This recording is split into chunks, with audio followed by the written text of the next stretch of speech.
So anyway, the title of my presentation this morning is The Future of Learning and Development. This is one future. It could be different, you know. I hate to predict things, but I will talk about where I think the industry is going, what's happening, and how technology may be affecting that. The subtitle, which is the one I really like, is called Wizards, Clouds, and the Invisible Man. And you'll just have to wait to see what that has to do with learning and development, but I'll try to tie it in and we'll talk a little bit about that. So my agenda today is to talk about these things. What's happening in the economy? You know, it's something we can't ignore. It is the, 900-pound gorilla sitting in the room. I'm sure that you have employees in your organization that are concerned about this, just as I am, and people within our organization. So we're going to talk about that a little bit. I just read an article in CLO magazine, and the guy's name is Jay Cross, and I got a copy of it over here, and he said, "Is the learning industry dead?" So I'm going to respond to that because I don't think it is. So we'll talk a little bit about that. I don't know if anybody reads Jay Cross's blog or column or whatever. You get a little bit of it or whatever. And he's kind of sensational and all that other stuff. And I like him, but I'm going to have a rebuttal to that. How's that? How can technology help us if we're looking at our job and we're looking over our shoulder? This idea of being bulletproof, there is no bulletproofing your job. But I will talk about, because I've been involved in the learning and development industry for over 30 years. I went to my first ASTD meeting in 1977, Barb, since we were talking about that. Of course, I was in grade school at the time. But I've been involved in the industry for many, many years. And as Barb and I were talking, she's been through 4 recessions. However, we've never seen one like this. And so we'll have to talk a little bit about that. We'll share some case studies. We have some live case studies here that are going to be great, probably better than my examples will ever be. But I will show you some case studies that relate to this in the future. And then I'm going to share with you my secret sauce, okay? Haven't been around for 30 years, and in this industry, I have a little secret sauce that I want to share with you at the end. Does that sound all right? Okay, so that's what we're going to be talking about. So first, the financial meltdown. You can't turn on the news. You can't pick up a paper. Everything is gloom and doom, It's kind of like I just don't even want to read the paper anymore because every day we read about layoffs and all the other things that are going on. So you know about that. If you have a 401k program or plan and you have investments in the stock market like I did, it's abysmal out there and I don't even want to look at it, I don't want to go to my Yahoo financial account and see it go down, down, down, down, down. How far can it go? Well, let's wait this afternoon and see, because we're still, in new territory trying to find out what's happening on Wall Street. So, all good educators, right? I don't know if this is a sadistic thing we like to do or whatever. I love to give you a pop quiz, so how's that? Now, you don't have desks in front of you, so you don't have to write anything down. And also, you don't have to take any notes, because you can see here that we're recording this. And so our way of providing notes to you is you can go to our YouTube channel after this is over, and it'll be published out there, and you'll get to relive the experience again. You can download it to your iPod or whatever. So that's my way of sharing the slide presentation and the notes with you. We're using YouTube, right? We're on the cutting edge. But here's the pop quiz. Are you ready for this? You can just raise your hand when you know the answer to these. So here we go. What do these numbers represent? All right, I'll give you a clue. All of these answers deal with 2008, the year 2008. What do you think? 6.5 million to 8.1 million. How many people are unemployed? Okay, good guess. Jobs lost? Good guess. Not right, but good guess. Anyone? Anyone? Bueller? Ferris? Okay. The number of home foreclosures in the United States, right? That's a lot, isn't it? That's scary.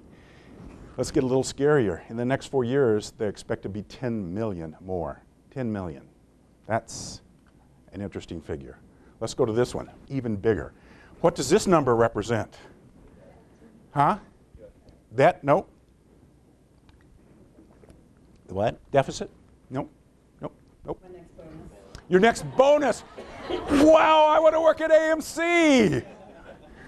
No wonder your ticket prices went up. No. This is 17 trillion. 17 trillion. You know what that is? No one? GDP? Nope. That is how much in US dollars was lost in 2008 in the top 50 stock markets around the world. $17 trillion. It makes a trillion sound insignificant, right? 17 trillion.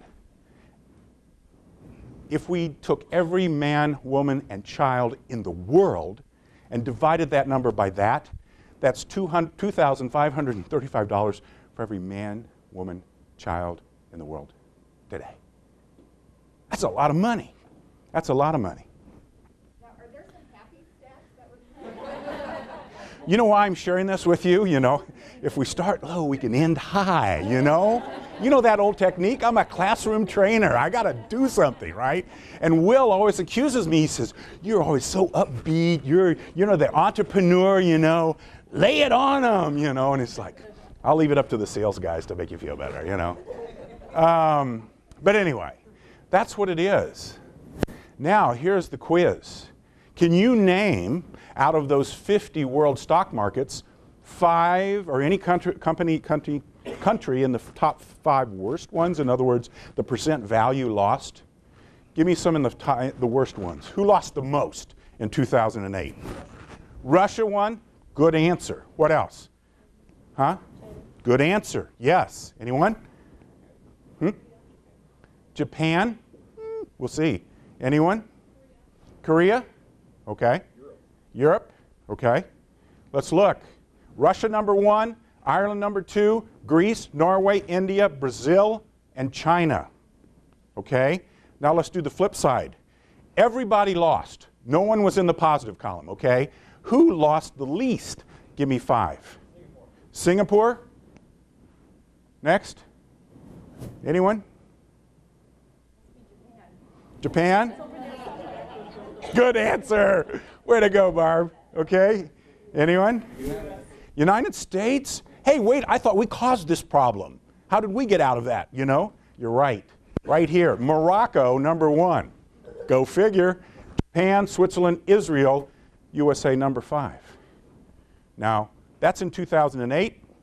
We'll still see what happens in 2009, right? But you can see this number, 1.7 million, 2 million. Dick, you should know this one. Unemployed? It's close. This represents unemployment, or basically the number of jobs lost in 2008. 2009 expected to lose 3 million more. So we'll pick up the paper this year, and I think we're going to see still layoffs and things continuing. Okay? So yeah, this is a downer part of the presentation. Because here's the key. What do we need our employees to be doing right now? What do we need in this country right now with our employees? Do they need to be focused? Do they need to be hardworking? Do they need to be, you know, like on their game right now more than ever? How are we going to get out of this if they're not? And yet, because of all this news and everything that's going on, what's really going on? Who's looking over their shoulder? What are they worried about? And rightfully so. So we're right in the middle sort of this challenge, if you will, that says, hey, right at a time when I need my people to be the most productive, they're probably going to be less productive because they are worried. They are worried. So we have a great challenge, okay? In our industry, we have a great challenge. How do we help turn some of this thing around? And as I said, I'm going to share some secret sauce with you and talk a little bit about that, but I think we have a great challenge, and it goes far beyond just technology. But there are some answers here, I think, as we move into the future that I think are exciting, that may be able to help us out. No one knows for sure. Even though I've been around a long time, I was state training administrator for the state of Iowa many years ago and developed the Iowa Management Training System. I don't even know if it exists anymore. And I've been a training director for a company called Massey Ferguson. Anybody remember that company? The red combines and the red tractors, right? So I'll talk a little bit about that. But right at the time when we need people the most productive, we've got people looking over their shoulders. So we've got to do something about that. So I told you I was going to talk about Jay Cross right here and his article.